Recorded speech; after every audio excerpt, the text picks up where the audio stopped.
এই তিন ব্যক্তির সাথে সম্পর্ক নষ্ট হলে তা জোড়া লাগাবেন না। নাম্বার 1, যে আপনার চরিত্র নিয়ে মিথ্যা বদনাম দিয়েছে।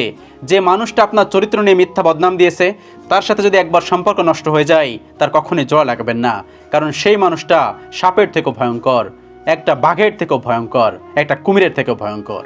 নাম্বার 2, যে কোনো অর্থনৈতিক লাভের জন্য আপনাকে ঠকিয়েছে।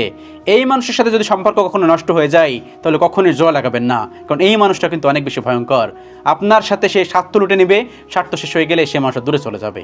এই মানুষটা খুব খারাপ। নাম্বার 3, যে আপনার সঙ্গে বিশ্বাসঘাতকতা করেছে। যে মানুষটা আপনার সঙ্গে বিশ্বাসঘাতকতা করেছে তার সাথে কখনোই আর সম্পর্ক জোড়া লাগাবেন না, কারণ সেই মানুষ কতটা খারাপ যে আপনার সঙ্গে বিশ্বাসঘাতকতা করেছে। যাকে আপনি বিশ্বাস করতেন, যাকে আপনি ট্রাস্ট করতেন, যাকে আপনি আপন ভাবতেন, সেই মানুষটাই দূরে চলে গেছে।